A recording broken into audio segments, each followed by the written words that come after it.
Okay, so in the last class we have discussed some introduction regarding kinematics of machine and some terminologies, as for example machine, which is nothing but the mechanical devices which utilizes some available form of energy and produces some work. Kinematics, mechanism, and the different parts of machine which have some relative motion with respect to each other, and all those parts will be termed as link or kinematic link or element. तो यहाँ तक हम लोग last class में discuss किए थे। एक बार फिर से हम उसको ये रिमाइंड करा रहे हैं या फिर इस पे थोड़ा फोकस करते हैं कि मशीन जो भी होती है वो या तो एक मैकेनिज्म होता है या फिर कॉम्बिनेशन ऑफ मैकेनिज्म होता है, और मैकेनिज्म जो भी होगा that is the combination of several links. तो लिंक हम लोग किसको कहेंगे? वो सारे पार्ट्स मशीन का जिसके बीच की कुछ रिलेटिव मोशन हो will be called as link. Okay, so relative motion एक ऐसा पैरामीटर है जो कि लिंक को डिफरेंशिएट करता है। अगर दो डिफरेंट लिंक के बीच रिलेटिव मोशन नहीं हुआ, मतलब ये आप समझिए कुछ इस तरह से कि हो सकता है कि दो डिफरेंट लिंक है और दोनों के पास जो है सो रोटेशनल वेलोसिटी हो रही है 2 रेडियन पर सेकंड का, तो we can't say that those two links are two different links. वो दोनों लिंक एक ही लिंक काउंट होगा उस मैकेनिज्म में। आगे भी इस चीज को हम लोग कुछ एग्जांपल में देखेंगे कि दो या दो से अधिक लिंक का यदि मोशन सेम होता है, वेलोसिटी सेम रहती है, या यूं कहिए कि उनके बीच रिलेटिव मोशन नहीं होता है, तो वो जो है सो एक ही लिंक कंसीडर किया जाता है उस मैकेनिज्म। ठीक है, तो मोटा मोटी ये है कि रिलेटिव मोशन जो है सो लिंक एक ऐसा पैरामीटर है जो कि लिंक को डिफरेंशिएट करता है। तो now we put some light on the different types of link. After that we will clear that regarding this relative motion.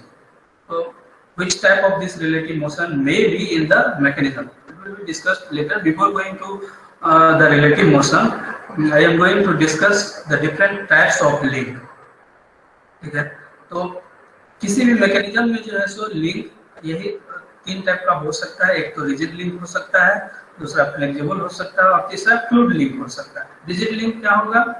वैसा लिंक जिसमें कि कोई डिफॉर्मेशन नहीं हो। जैसे अगर आप क्रैंक की बात करें तो इसमें डिफॉर्मेशन नहीं होगा, connecting rod, piston, cylinder etc। ठीक है, तो ये सारे लिंक को हम लोग रिजिड लिंक कहेंगे। फ्लेक्सिबल लिंक वो होगा जिसमें कि कुछ डिफॉर्मेशन होगा, हालांकि वो डिफॉर्मेशन परमिसिबल जोन में रहेगा। मतलब ये कि एक लिमिट तक डिफॉर्मेशन होगा, उसके बाद डिफॉर्मेशन नहीं होगा, क्योंकि अगर कंप्लीट डिफॉर्मेशन हो गया तो फिर मोशन ट्रांसमिट नहीं होगा। लास्ट क्लास में भी हमने बताया था कि लिंक को जो है सो रिजिड होना कोई जरूरी नहीं है, लेकिन रेसिस्टेंट होना जरूरी है। इसका मतलब यही हुआ, रिजिड होना कोई जरूरी नहीं है, मतलब ये कि कोई जरूरी नहीं है कि 100% उसमें डिफॉर्मेशन जो है सो रेस्ट्रिक्टेड, 100% डिफॉर्मेशन रेस्ट्रिक्टेड होना ये कोई जरूरी नहीं है। कुछ डिफॉर्मेशन हो सकती है लेकिन एक पर्टिकुलर लिमिट तक ही होगी। उसके बाद जो है सो अगर आप फोर्स दोगे तो वो जो है सो या मोशन दोगे उसको, तो वो मोशन ट्रांसमिट कर देगा दूसरे मोशन के पास। तो उस टाइप के लिंक को हम लोग कहेंगे फ्लेक्सिबल लिंक। जैसे बेल्ट की हम लोग बात करें, बेल्ट, चैन, रोप, ये सारी चीजें जो है सो फ्लेक्सिबल लिंक की कैटेगरी में आती है। ठीक है, और एक थर्ड लिंक होता है फ्लूइड लिंक। ये आपको अक्सर दिखाएगा हाइड्रोलिक डिवाइस जो होती है वहां पे। ठीक है, अगर हम थोड़ा सा हाइड्रोलिक रैम की बात करें, जो कि बताया गया होगा इससे पहले भी कई बार, और इंटरमीडिएट में भी तुम लोग देखा होगा, वो जस्ट कुछ इस तरह से रहता है कि एक क्रॉस सेक्शन पे फ्लूइड पे हम कुछ प्रेशर डालते हैं, ठीक है, और एक लोअर फोर्स देने के माने बदले में क्या होता है कि एक हायर वेट को उसमें कैरी किया जाता है। तो वहां पे फ्लूइड जो है सो एक लिंक की तरह बिहेव करता है। ठीक है, दूसरा बात है कि एक और एग्जांपल हम देते हैं। मान लीजिए कि आप एक पाइप है जो कि फ्लूइड से मतलब उसको हम भर दिए हैं, और उस पाइप के एक एंड पे कोई एक प्लेट दे दिए हैं उसी पाइप के क्रॉस सेक्शनल के बराबर, और दूसरे एंड पे क्या किए हैं उस फ्लूइड के बाद कोई एक पार्टिकल को रख दिया है। तो इधर से जब आप इस प्लेट पे फोर्स लगाओगे तो क्या होगा, प्लेट जो है सो फाइनली इस फ्लूइड पे फोर्स लगेगा, प्रेशर लगेगा, और यही प्रेशर जो है सो उसके दूसरे एंड पे जो ऑब्जेक्ट रखा हुआ उस पे भी पड़ेगा, जिसकी वजह से वो ऑब्जेक्ट जो है सो डिस्प्लेस होने लगेगा। तो यहाँ पे जो पहला प्लेट हम रखे थे पहले एंड पे और दूसरे एंड पे जो ऑब्जेक्ट रखा हुआ है, उस दोनों को कनेक्ट करने वाला लिंक जो है सो वो एक फ्लूइड है, और इसलिए हम कहते हैं कि एक जो थर्ड टाइप होती है लिंक का वो फ्लूइड लिंक होता है, जिसमें कि मोशन ट्रांसमिट होता है ड्यू टू द फ्लूइड। तो इसलिए हमने लिखा है कि sometimes the fluid is also behaves as a link for transmitting the force और मोशन। अक्सर ये चीज आपको दिखेगी हाइड्रोलिक डिवाइस में, जैसे hydraulic lamp, hydraulic press, hydraulic brake, इत्यादि। स्ट्रक्चर को हमने लास्ट क्लास में डिस्कस किया था कि वैसा कॉम्बिनेशन ऑफ लिंक जिसमें कि कोई भी रिलेटिव मोशन नहीं होगा, या फिर इस टाइप की पॉसिबिलिटी नहीं हो कि आप एक लिंक के पास मोशन दिए हैं, वो मोशन जो है सो दूसरे लिंक के पास ट्रांसमिट हो जाए, ऐसा नहीं होगा तो हम लोग कहेंगे कि वो स्ट्रक्चर है। इसी को हम कुछ टेक्निकल वर्ड यूज करके हमने ये बताया था कि वैसा कॉम्बिनेशन ऑफ लिंक जिसकी डिग्री ऑफ फ्रीडम 0 हो जाए। Degree of freedom 0 means that structure is not free to move, or you can say there is no any relative motion between any two link of the structure। ठीक है, तो इसी structure को frame भी कहा जाता है, ट्रस भी कहा जाता है। ठीक है, अब थोड़ा सा हम लोग आते हैं जो रिलेटिव मोशन की बार बार हम चर्चा करते हैं कि मशीन में किसी भी दो बॉडी के बीच जब तक रिलेटिव मोशन नहीं हुआ तो हम लोग नहीं कहेंगे कि वो लिंक है। ठीक है, तो ये रिलेटिव मोशन जो है सो बेसिकली तीन टाइप का हो सकता है, एक कंप्लीटली कंस्ट्रेंड मोशन, दूसरा होता है successfully constraint motion, and the third type of relative motion में भी इनकम्प्लीटली कंस्ट्रेंट मोशन। यही तीन टाइप का मोशन, रिलेटिव मोशन जो है सो किसी भी मैकेनिज्म में हो सकती है। तो वन बाय वन हम लोग इसको स्टडी करते हैं कि ये कंप्लीटली सक्सेसफुली और इनकम्प्लीटली कंस्ट्रेंट मोशन है क्या। ठीक है, तो कंप्लीटली कंस्ट्रेंट मोशन में सबसे पहले हम लोग आते हैं। इसमें होता है क्या कि यदि दो लिंक है तो एक के रिस्पेक्ट में दूसरे लिंक का जो मोशन होता है वो एक पर्टिकुलर डायरेक्शन में होता है, या यूं कहिए कि वो एक किसी एक टाइप का मोशन होगा। ठीक है, तो उसको कहेंगे हम लोग कंप्लीटली कंस्ट्रेंट मोशन। और you can define this as that if the motion of a link is of only one type और in a single particular direction, then this type of motion is called as completely constraint. यहाँ पे type कहने का मतलब हम क्या कर रहे हैं, इसको थोड़ा सा ध्यान एग्जांपल बताएंगे। ये दोनों एग्जांपल आपको क्लियर हो जाएगा कि हम क्यों बोल रहे हैं कि ओनली वन टाइप या फिर सिंगल पर्टिकुलर डायरेक्शन में होनी चाहिए। एक एग्जांपल लेते हैं, मान लीजिए एक रेक्टेंगुलर शाफ्ट है और एक दूसरा ऑब्जेक्ट है जिसमें कि रेक्टेंगुलर होल है, उतना ही क्रॉस सेक्शन का। ठीक है, आपको दो लिंक दिख रहा है, एक हम ये वाली लिंक लिए हैं जिसको कि लिंक 1 कह रहे हैं, और एक ये लिंक है 2। ठीक है, ये जो लिंक 1 है इसमें एक रेक्टेंगुलर क्रॉस सेक्शन वाला होल क्रिएट किया हुआ है। ठीक है, क्लियर है सबको? और इस होल का क्रॉस सेक्शनल एरिया वही है जो इस सेकेंड लिंक का क्रॉस सेक्शनल एरिया है। ठीक है, अब क्या किए, इस लिंक 2 को लिंक 1 के सर्कुलर होल में हम लोग इंस्टॉल कर दिए। ठीक है, तो इससे क्या होगा, ये जो लिंक 1 है अगर आप इसको फिक्स कर दो तो इसके रिस्पेक्ट में इस लिंक 2 का मोशन कैसा हो सकता है। इसको अगर आप रेसिप्रोकेट करना चाहो इन दिस डायरेक्शन, और you can say in along x axis. ठीक है, ये जो डायरेक्शन यहाँ पे दिखाया गया है, तो इस डायरेक्शन में जो है सो लिंक 2 का मोशन हो सकता है इसके होल में।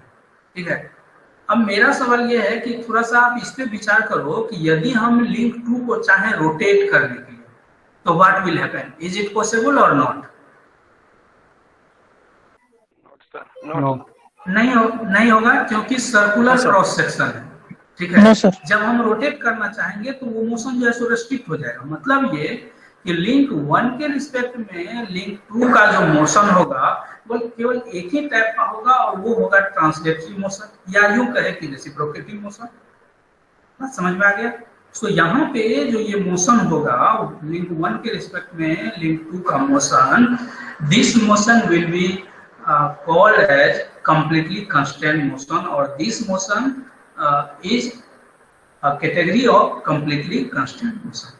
बात समझ में आ गया? इसी प्रकार हम थोड़ा सा दूसरे एग्जांपल को ध्यान में ये करते हैं, फोकस करते हैं।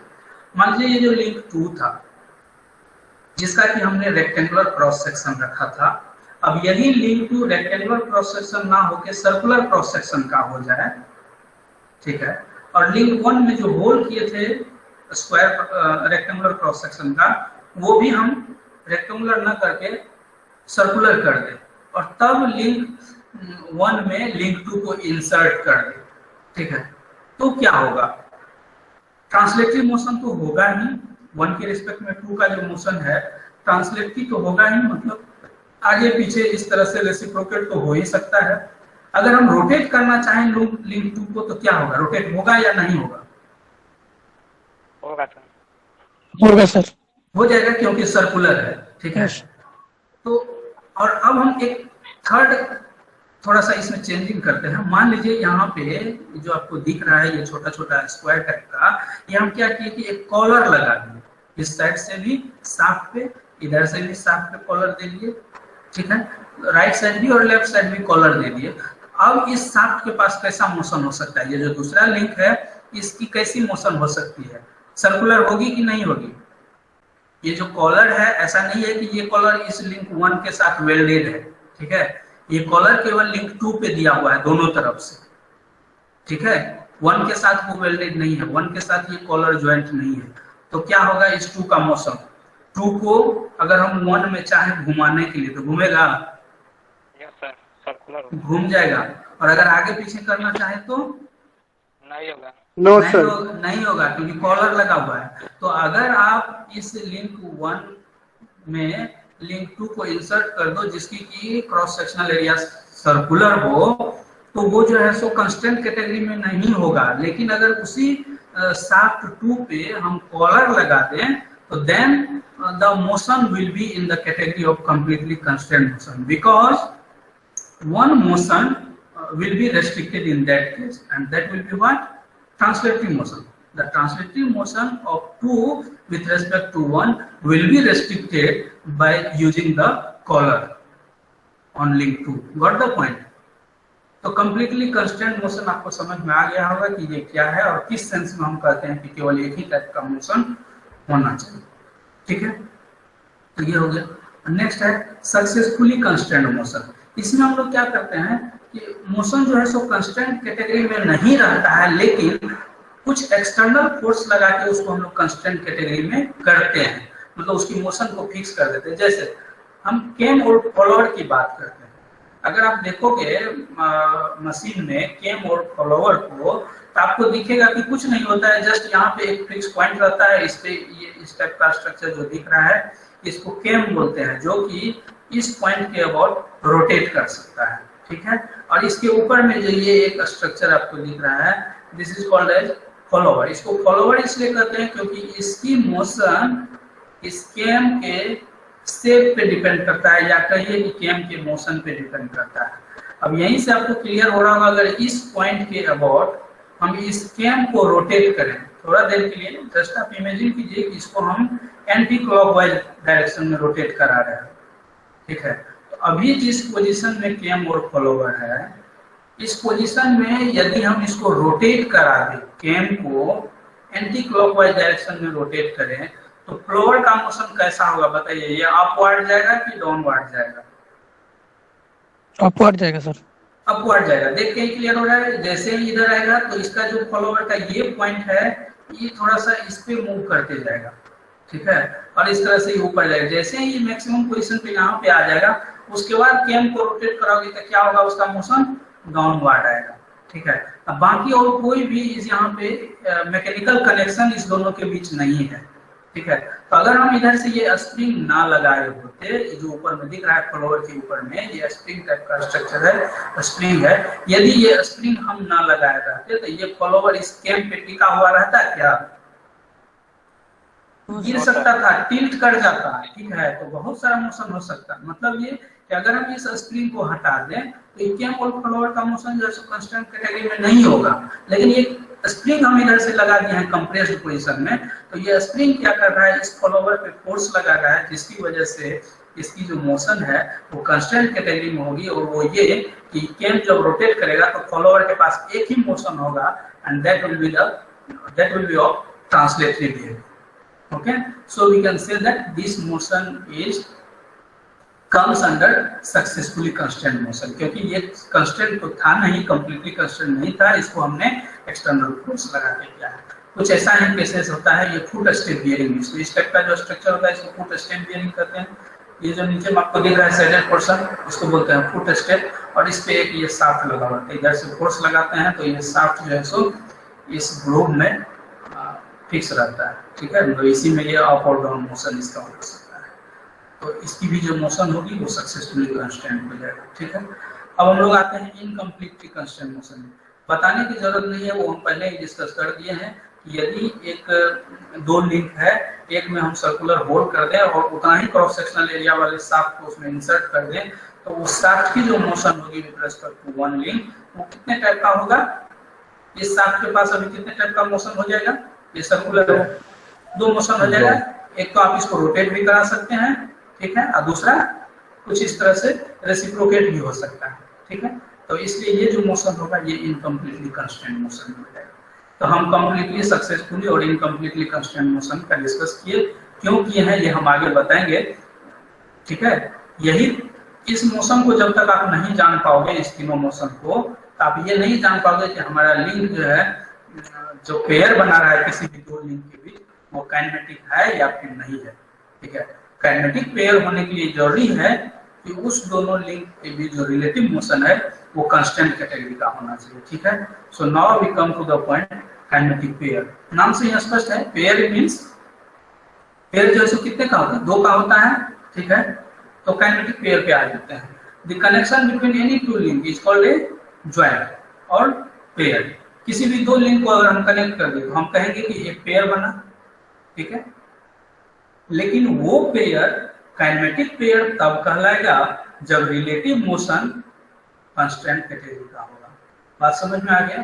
तो मतलब ये कि कोई भी पेयर काइनेमेटिक पेयर है या नहीं है, वो जानने के लिए जो है सो ये जरूरी है कि हम उसके रिलेटिव मोशन को थोड़ा सा विजुअलाइज करें कि वो किस टाइप का है, कांस्टेंट कैटेगरी का है या फिर नहीं है, ठीक है। So now we study the different types of kinematic pair.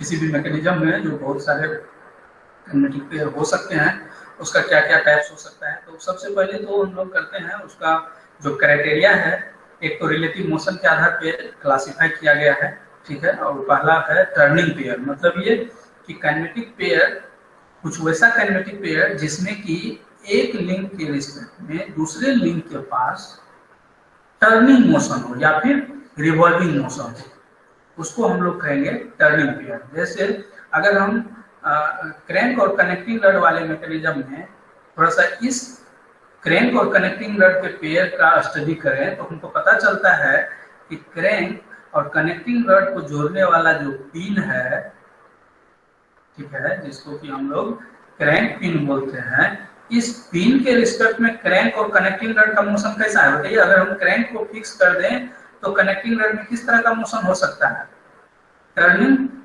हो सकता है या फिर रिवॉल्विंग मोशन हो सकता है। इसी प्रकार यदि कनेक्टिंग रड को फिक्स कर दें तो क्रैंक के पास जो है रिवॉल्विंग मोशन होगा।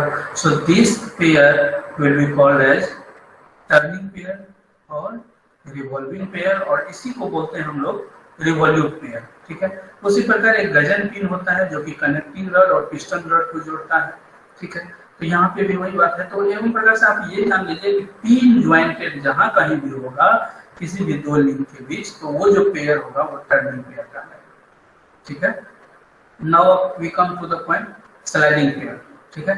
नाम से यह स्पष्ट है, ये ऐसा काइनेमेटिक पेयर है जिसमें कि एक लिंक के रिस्पेक्ट में दूसरे लिंक का मोशन कैसा होगा, स्लाइडिंग बिहेवियर का होगा, ठीक है। अगर हम पिस्टन सिलेंडर की बात करें तो पिस्टन जो है सो सिलेंडर में क्या करता है, केवल स्लाइड करते रहता है अप और डाउन रेसिप्रोकेटिंग मोशन में, ठीक है।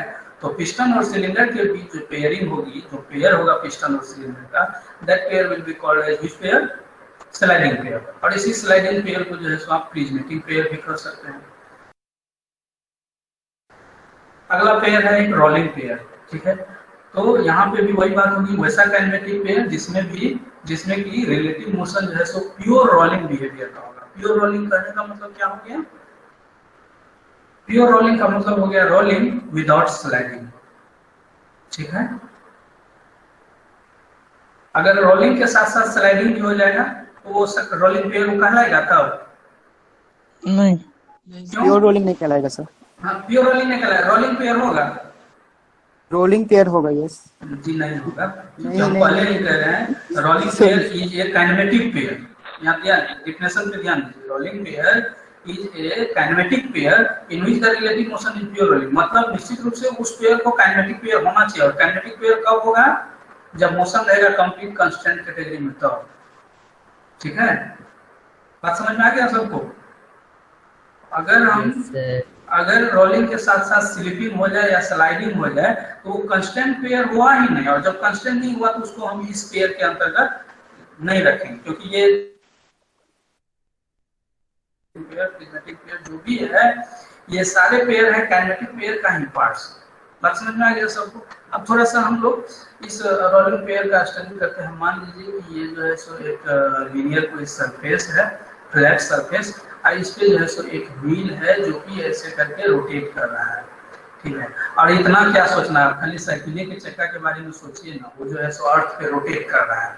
ठीक है, तो क्या उसकी जो रोटेशन है उसको हम लोग रोलिंग पेयर कहेंगे? वो काइनेमेटिक होगा या नहीं होगा, ये बताइए। अब बस जाहिर सी बात है, आपके टीचर जो है सो इस कैटेगरी में रखे हैं तो कहिएगा हाँ सर होगा, लेकिन हम एक क्वेश्चन एराइज कर रहे हैं इसमें कि अगर ये व्हील रोटेट कर रहा है क्लॉकवाइज डायरेक्शन में, ठीक है, तो रोलिंग मोशन तो होगी ही इस व्हील के साथ, व्हील के पास, और इसके साथ साथ इस व्हील के पास एक ट्रांसलेटरी मोशन भी होगा जो कि इस डायरेक्शन में मूव करेगी।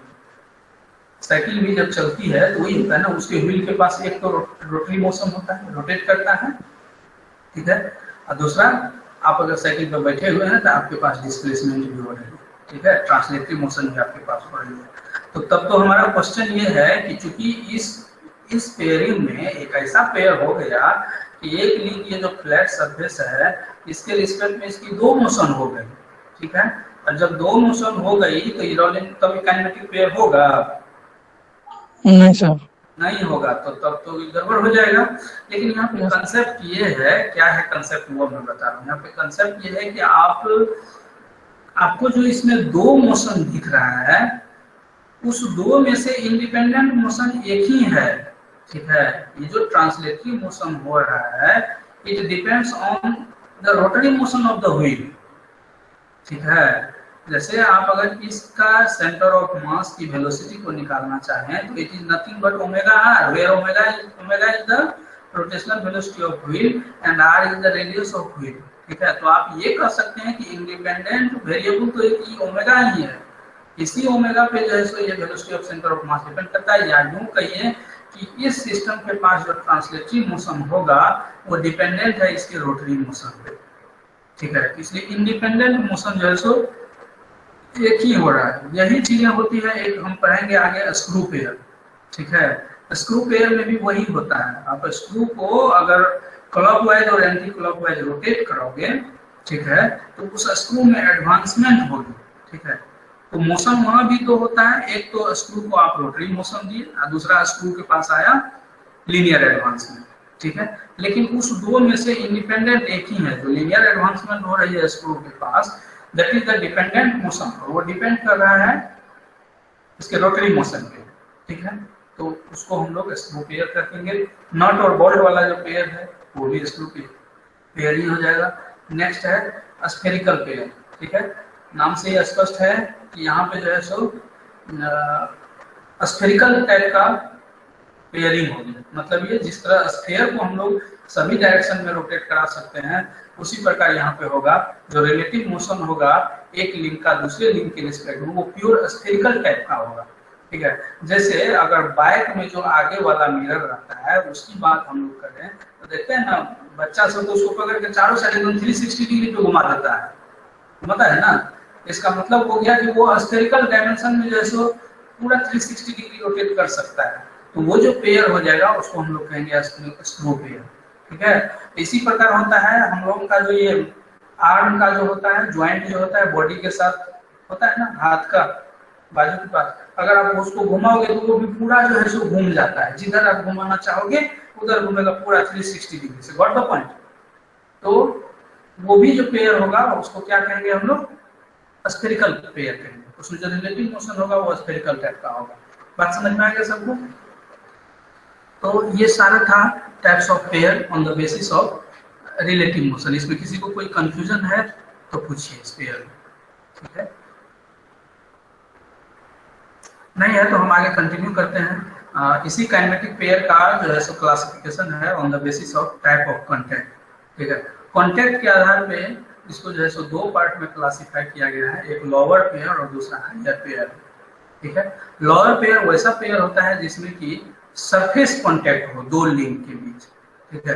तो the kinematic pair in which there is surface contact between two links is called as lower pair. और यदि पॉइंट और लाइन कांटेक्ट हुआ तो उसको कहेंगे हम लोग हायर पेयर। जैसे रोलिंग पेयर की अगर हम बात करें तो क्या होगा? रोलिंग पेयर मतलब एक फ्लैट सरफेस है, उस पर कोई व्हील जो है सो रोल कर रही है, तो उसके बीच पॉइंट ऑफ कांटेक्ट कैसा होगा बताइए? माने जो कांटेक्ट होगा उस दोनों सरफेस के बीच वो किस टाइप का कांटेक्ट होगा? एक पॉइंट पे कांटेक्ट रहेगा, ठीक है? तो पॉइंट कांटेक्ट होगा। अगर उसी प्रकार हम क्या करें कि एक सिलेंडर को रोल करा दे किसी फ्लैट सरफेस पे, वहां पे जो कांटेक्ट होगा वो लाइन कांटेक्ट होगा, मतलब पूरा एक लाइन होगा जिसके अलावा वो दोनों बॉडी एक दूसरे के कांटेक्ट में रहेगा, ठीक है? तो इस तरह का जो पेयर होगा जिसमें या तो पॉइंट कांटेक्ट हो या लाइन कांटेक्ट हो, हम लोग उसको कहेंगे क्या? हायर पेयर करेंगे, ठीक है? और इसी लोअर पेयर हो जाएगा जिसमें कि सरफेस कांटेक्ट होगा, जैसे स्लाइडिंग पेयर हो गया। अगर पिस्टन और सिलेंडर की हम लोग बात करें तो क्या होता है? पूरा पिस्टन का सरफेस जो है सिलेंडर के कांटेक्ट में रहता है, तो वहां पे सरफेस कांटेक्ट हो गया। टर्निंग पेयर की भी अगर बात करें, मतलब दो लिंक है उसको कि हम लोग जो है सो ऐसे मान लेते हैं, एक लिंक ये है, आपको दिख रहा है एग्जांपल जो हम दिखा रहे हैं हाथ पे मोबाइल का पेयरिंग करके? Hello, yes sir. मान लीजिए एक लिंक मेरा ये हथेली है, आइए दूसरा लिंक मोबाइल है, इसको हम क्या किए यहाँ पे पिन ज्वाइन कर दिए, मतलब एक पिन लगा दिए यहाँ पे, तो क्या होगा? इसको अगर रोटेट करेंगे तो क्या अभी दिख रहा है? थोड़ा सा ऊपर दिखाइए, थोड़ा सा ऊपर दिख रहा है। वेबकैम नीचे कर दीजिए। Yes yes. वेबकैम नीचे करेंगे तो पूरा सिस्टम ये होगा। चलिए, तो अगर हम एक लिंक इसको कंसीडर कर दिया अपने पंप को और एक इधर से दूसरा लिंक हम मोबाइल दे देते हैं और इसको जैसे यहाँ पे एक पिन लगा देते हैं, ठीक है? तो यही हो गया टर्निंग पेयर, क्योंकि एक के रिस्पेक्ट में दूसरे के पास ऐसा मोशन हो सकता है, ठीक है? अब आप देखिए इसके कांटेक्ट को थोड़ा सा, जब ये इसके सरफेस कांटेक्ट में आएगा तो क्या होगा? इस दोनों के बीच सरफेस कांटेक्ट है, ठीक है? सबको क्लियर है? तो टर्निंग पेयर जो होगा वो एक टाइप होगा किसका? लोअर पेयर का। उसी प्रकार स्लाइडिंग पेयर भी लोअर पेयर होगा। तो सबको क्लियर हो गया लोअर पेयर और हायर पेयर, ठीक है? गेट और ईएस में एक तीसरा पेयर भी कभी कभी दिखने को मिल जाता है जिसको कि बोलते हैं रैपिंग पेयर, ठीक है? हालांकि वो रैपिंग पेयर जब आप किसी स्टैंडर्ड एग्जाम को फेस करोगे तभी ऑप्शन में दिखेगा रैपिंग पेयर, अदरवाइज उसको जो है सो हायर पेयर के कैटेगरी में ही रखा जाता है, ठीक है? यदि ऑप्शन में उस टाइप का है तो थोड़ा सा हम उसको बता दें। रैपिंग पेयर होता है जिसमें एक लिंक दूसरे लिंक पे रैप हो, जैसे बेल्ट पुली की बात अगर हम करें तो पुली पे बेल्ट जो है सो रैप मतलब क्या? लपेटना, ठीक है? तो पुली पे बेल्ट को जो है सो रैप किया हुआ है। उसी प्रकार रोप ड्राइव हो गया, चेन ड्राइव हो गया, ये तीन जो पेयर होता है इसको रैपिंग पेयर बोलते हैं। और अगर ऑप्शन में नहीं है रैपिंग पेयर, ठीक है, तो आप उसको जो है सो हायर पेयर में टिक कर सकते हैं, ठीक है? तो जो स्टैंडर्ड एग्जाम है वहाँ पे अगर बेल्ट पुली के बारे में पूछ दिया कि ये किस टाइप का पेयर है तो वहाँ पे ऑप्शन दे देगा आपको रैपिंग पेयर का, ठीक है? उससे थोड़ा सा लो स्टैंडर्ड का अगर एग्जाम है तो मे भी पॉसिबिलिटी कि एक देगा लोअर पेयर, एक देगा हायर पेयर, एक दे देगा डिपेंड ऑन द सिचुएशन, एक तीसरा दे देगा नन ऑफ द अबव, ठीक है? तो तब अगर नन ऑफ द अबव दे रहा है तो आप उसको टिक कीजिए, ठीक है? अगर नहीं दिया, ना रैपिंग पेयर दिया ना नन ऑफ द अबव दिया, तो तब फिर बेल्ट पुली, रोप ड्राइव और चेन ड्राइव वाले पेयर को हम लोग बोलते हैं wrapping pair, sorry higher pair कहा जाएगा। तब यह आता है हायर पेयर के कैटेगरी, ठीक है? तो ये चीजें हो गई।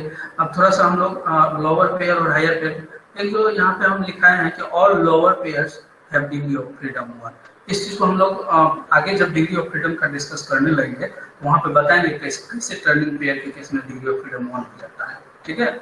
और उसी पर अभी बस केवल इतना याद रखिए कि लोअर पेयर जितना होगा उसका डिग्री ऑफ फ्रीडम 1 होगा और हायर पेयर का डिग्री ऑफ फ्रीडम जो है सो 2 हो जाएगा, ठीक है?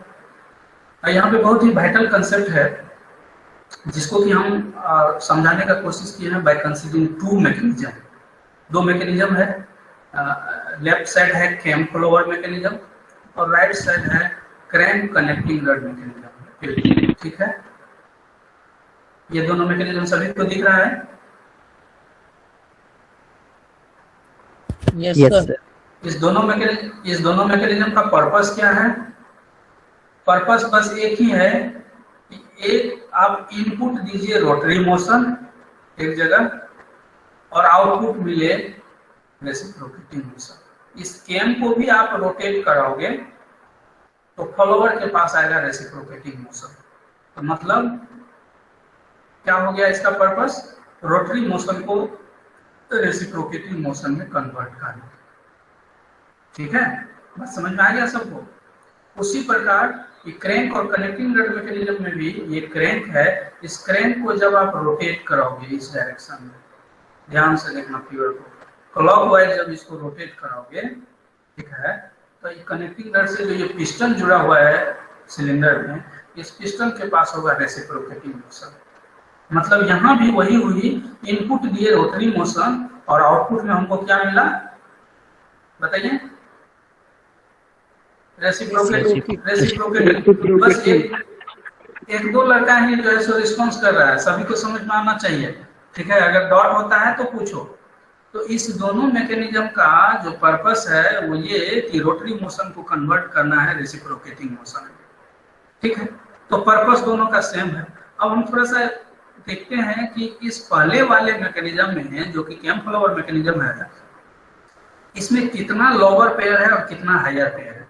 अगर हम इस पॉइंट की बात करें, जो ये एक सरफेस दिख रहा है आपको, फिक्स सरफेस है, और इसी के साथ हम इस कैम को जो है सो इंस्टॉल किए हुए लगाए हुए हैं। तो इस 1 और 2 के साथ जो पेयरिंग हुई, ये कौन सा पेयर हुआ? लोअर पेयर की हायर पेयर?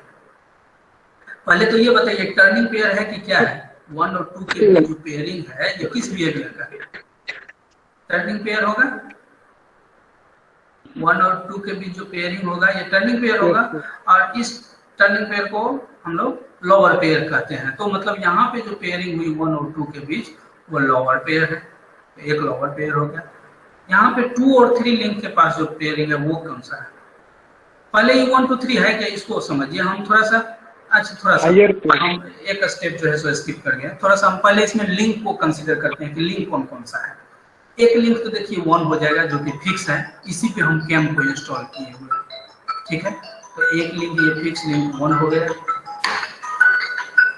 ठीक है, दूसरा इसी पे कैम इंस्टॉल है तो दूसरा लिंक कैम हो गया। ठीक है, अब इस कैम पे ये थर्ड जो आपको फॉलोवर दिख रहा है ये है, तो ई हो गया थर्ड लिंक। ठीक है, और ये जो फॉलोवर है इस सिलेंडर में या इस दो सरफेस के बीच जो है सो ये रेसिप्रोकेट कर रहा है, और जो सरफेस क्या है? फिक्स है। ठीक है, तो ये लिंक कौन हो गया? चौथा लिंक हो गया, होगा ना सर? लेकिन जो फिक्स होता है वो एक ही लिंक। गुड, बिल्कुल, हमने बताया है बार बार कि दो डिफरेंट लिंक तभी होगा जब रिलेटिव मोशन अलग हो। अगर हम इस फिक्स लिंक की बात करें और ये फिक्स लिंक की बात करें तो दोनों के बीच कोई रिलेटिव मोशन नहीं है, इसलिए ये भी लिंक 1 ही होगा। ठीक है, तो इस प्रकार इसमें लिंक 3 लिंक हो गया, 1 2 3, ये भी फिर 1 हो गया। ठीक है, अगर हम इसमें लिंक को काउंट करना चाहें तो एक लिंक तो ये फिक्स लिंक हो गया एक, दूसरा हो गया क्रैंक, तीसरा हो गया कनेक्टिंग रड। ये कनेक्टिंग रड किससे जुटा हुआ है? पिस्टन से, तो चौथा लिंक हो गया ये पिस्टन। ठीक है, और ये पिस्टन जो सिलेंडर में लगा हुआ है, ये सिलेंडर जो है सो फिक्स है, तो ये 5वां लिंक होगा? No sir. क्या होगा? तीसरा लिंक होगा? No sir. कौन सा लिंक होगा? ये सिलेंडर फर्स्ट लिंक सर। बिल्कुल फिक्स लिंक ही है, फिक्स लिंक ही है। तो इस फिक्स लिंक को हम पहले जो नाम दिए थे वही होगा ये। जनरली फिक्स लिंक को हम लोग पहला लिंक कहते हैं, तो ये भी जैसे पहला लिंक हो गया। तो इस तरह से दूसरे वाले मैकेनिज्म में आपको 4 लिंक दिख रहा है। ठीक है, अब पेयर पे आते हैं। एक पेयर तो इसमें पहला मैकेनिज्म में आ जाइए, कैम फ्लोवर में एक पेयर तो है पहला और दूसरा लिंक के बीच जो कि टर्निंग पेयर है, ये लोअर पेयर होगा। दूसरे और तीसरे के बीच जो पेयर है ये कौन सा पेयर है? दूसरा और तीसरा लिंक के बीच जो पेयर है ये कौन सा? हायर पेयर हो जाएगा। बिल्कुल बिल्कुल पॉइंट कांटेक्ट है तो हायर पेयर हो गया। सिमिलरली तीसरा और ये जो पहला लिंक है इसके बीच जो पेयर है ये कौन सा पेयर हो जाएगा? सरफेस कांटेक्ट है तो लोअर पेयर होगा। मतलब पहले वाले मैकेनिज्म में आपको 2 लोअर पेयर है और 1 हायर पेयर है। क्लियर हो गया? 2 लोअर पेयर और 1 हायर पेयर है जो कि रोटरी मोशन को रेसिप्रोकेटिंग मोशन में कन्वर्ट कर देता है। ठीक है, तो पहले वाले में तुमको है 2 लोअर पेयर और 1 हायर पेयर। अब हम लोग दूसरे वाले में काउंट करते हैं पेयर का क्या होगा। पहला और दूसरा लिंक के बीच जो पेयर है ये तो लोअर पेयर हो जाएगा, पिन जॉइंट है, टर्निंग मोशन है। उसी प्रकार दूसरे और तीसरे लिंक के बीच जो पेयर होगा ये भी एक लोअर पेयर यहाँ पे भी बना। ठीक है, तीसरा और चौथा के बीच कौन सा पेयर होगा?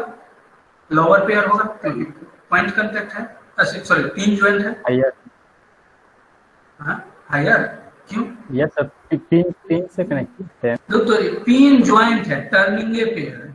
ये जो तीसरा लिंक है अगर चौथा को फिक्स करो तो इसके रिस्पेक्ट में तीसरा का जो मोशन है टर्निंग होगा। ठीक है, ये पॉइंट कांटेक्ट नहीं है। अगर हम ये पूरे इसको एक सरफेस कर देंगे हाँ लोअर पेयर हो जाएगा। और उसी प्रकार ये जो सरफेस कांटेक्ट यहाँ पे हुआ ये भी एक लोअर पेयर हो जाएगा। मतलब इसमें एक भी हायर पेयर नहीं है।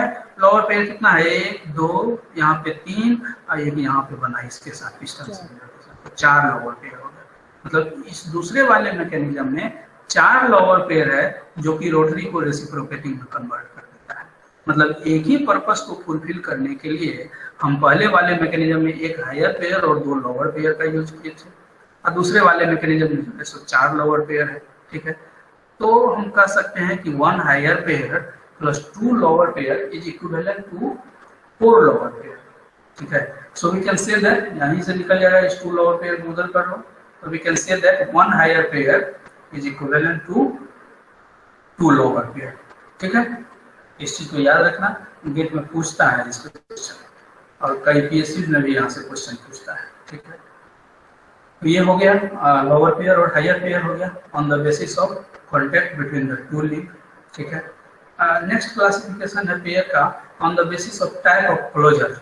ठीक है, इसके आधार पे 2 टाइप में 2 तरह से क्लासिफाई किया गया। एक है सेल्फ क्लोज्ड पेयर, दूसरा है फोर्स क्लोज्ड पेयर। ठीक है, सेल्फ क्लोज्ड पेयर हो गया वैसा काइनेमेटिक पेयर जिसमें कि 2 लिंक के बीच मैकेनिकल कांटेक्ट हुआ है। मतलब ये कि दोनों लिंक आपस में मैकेनिकली जुड़ा हुआ है। जैसे हम लोग क्रैंक पिन की, अगर क्रैंक और कनेक्टिंग रड के पेयर की बात करें तो वो जो है सो क्रैंक पिन से जुड़ा हुआ है, तो वो जो पेयर होगा वो सेल्फ क्लोज्ड पेयर हो जाएगा। उसी प्रकार गजन पिन से जो पेयर बना हुआ रहता है वो सेल्फ क्लोज्ड पेयर होगा। लेकिन अगर फोर्स क्लोज्ड पेयर पे अगर हम आ जाए तो यहाँ पे क्या होगा कि कोई भी मैकेनिकल कांटेक्ट नहीं होगा, लेकिन हम लोग कुछ एक्सटर्नल फोर्स लगा के उसके कांटेक्ट को मेंटेन करके रखेंगे, जैसा कि कैम फॉलोवर में हो रहा था। पर मैं हम एक एग्जांपल दिखाए थे कभी कैम फॉलोवर वाला। यहाँ पे देखिए हम बताए थे कि जब ये स्प्रिंग कंप्रेशन में रहता है पहले से, तो ये जो है इस पे फोर्स लगाते रहता है और उसी फोर्स की वजह से ये फॉलोवर जो है कैम के साथ कांटेक्ट में रहता है। ठीक है, जो जिसकी वजह से इस कैम में जब मोशन होगा तो फॉलोवर के पास भी मोशन आ जाएगा। ठीक है, तो यहाँ पे क्या है कि कैम और फॉलोवर के बीच कोई मैकेनिकल कांटेक्ट नहीं है, लेकिन by applying the external force I have maintain the contact between cam and follower. So this pair will be called as force closed pair. ठीक है, तो according to the closure type of closure we have classified kinematic pair in 2 parts and that are self closed pair and force closed pair. Got the point? Now we come to the point types of joint. ठीक है, इसको जो है सो 3 तरीके से classify किया गया, एक बाइनरी ज्वाइंट, टर्नरी ज्वाइंट और क्वाटर्नरी ज्वाइंट। बहुत ही सिंपल चीज है, इसमें बहुत ज्यादा कुछ सोचना नहीं है। अगर 2 लिंक वैसा ज्वाइंट जहाँ पे कि 2 लिंक कनेक्टेड हो तो उसको हम लोग कहेंगे बाइनरी ज्वाइंट। ठीक है, तो 3 लिंक अगर किसी ज्वाइंट पे जुटा हुआ है तो उसको कहेंगे टर्नरी ज्वाइंट, और इसी प्रकार यदि 4 लिंक जुटा हुआ है तो उसको कहेंगे क्वाटर्नरी ज्वाइंट। ठीक है, और डिफिनेशन लिखा जाएगा इसका तो क्या लिखेंगे? The joint at which 2 links are connected is called as binary joint. उसी प्रकार टर्नरी में लिखेंगे the joint at which 3 links are connected is called ternary joint. ठीक है, अब थोड़ा सा इसमें जो कंसेप्ट है उस पर हम आते हैं। यहाँ पे बाइनरी ज्वाइंट के केस में कि एक बाइनरी ज्वाइंट आपको हुआ है 1 और 2 लिंक के बीच, ठीक है। टर्नरी ज्वाइंट में अगर आ जाए तो आपको कौन कौन दिख रहा है लिंक? एक तो टर्नरी ज्वाइंट हो जाएगा 1 और 2 के बीच बना है, दो लिंक, इसमें 3 लिंक है, तो एक पेयर हुआ 1 2, दूसरा पेयर हुआ 2 3, एक तीसरा पेयर भी होता 1 3, होता ना, उसको हम यहाँ पे नहीं दिखा है। वो इसलिए क्योंकि आप अगर बनाना चाहो इस पेयर को तो 1 और 2 को कनेक्ट कर दो, और सिमिलरली 2 से 3 को कनेक्ट कर दो, तो 3 जो है सो अपने आप 1 के साथ कनेक्ट हो जाता है। इसलिए इंडिपेंडेंट पेयर दो ही है, एक 1 2 और 2 3, ठीक है। तो अगर हम इस क्वाटर्नरी ज्वाइंट की बात करें तो इस क्वाटर्नरी ज्वाइंट में 2 बाइनरी ज्वाइंट भी है बना हुआ, जो कि 1 2 या 2 3 के बीच होगा, या कहिए कि 2 1 और 2 3 के बीच होगा, ठीक है। और इसीलिए हम लोग कहते हैं कि एक टर्नरी ज्वाइंट बराबर होता है 2 बाइनरी ज्वाइंट। तो जब नंबर ऑफ ज्वाइंट काउंट करना होगा तो इस कंसेप्ट को याद रखना होगा, ठीक है।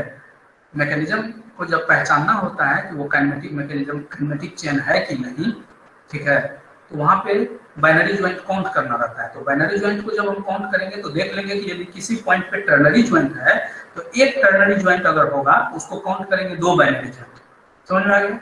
उसी प्रकार यदि क्वाटर्नरी ज्वाइंट है, मतलब किसी ज्वाइंट पे यदि 4 लिंक जुटा हुआ है 1 2 3 और 4, तो इंडिपेंडेंट बाइनरी की अगर हम बात करें तो 1 2 होगा, 2 3 होगा और 3 4 होगा। मतलब 1 2 2 3 और 3 4 पेयर अगर आप बना लो तो 1 4 अपने आप बन जाएगा, ठीक है। इट मीन्स कि एक क्वाटर्नरी ज्वाइंट बराबर होता है 3 बाइनरी ज्वाइंट, ठीक है। तो इस चीज का ध्यान रखेंगे, जहां पे टर्नरी ज्वाइंट रहेगा एक, तो हर टर्नरी ज्वाइंट के लिए 2 बाइनरी ज्वाइंट कंसीडर करेंगे। उसी प्रकार हर क्वाटर्नरी ज्वाइंट के लिए 3 जो है सो बाइनरी ज्वाइंट कंसीडर करेंगे हम लोग, ठीक है। तो ये हो गई। अब मुझे लगता है 12:40 हो गया, तो आप लोगों का नेक्स्ट लेक्चर भी है क्या? Hello, no sir. क्या करें, और आगे कंटिन्यू करें या फिर रहने दें यहाँ? सर रहने दीजिए, बैटरी खत्म हो रहा है मेरा। ज्वाइंट अच्छा, सर सेम चलिए। पॉइंट पर होगा सर। हाँ, क्या बोल रहे हैं, फिर से बोलिए। ज्वाइंट सर सेम पॉइंट पर होगा।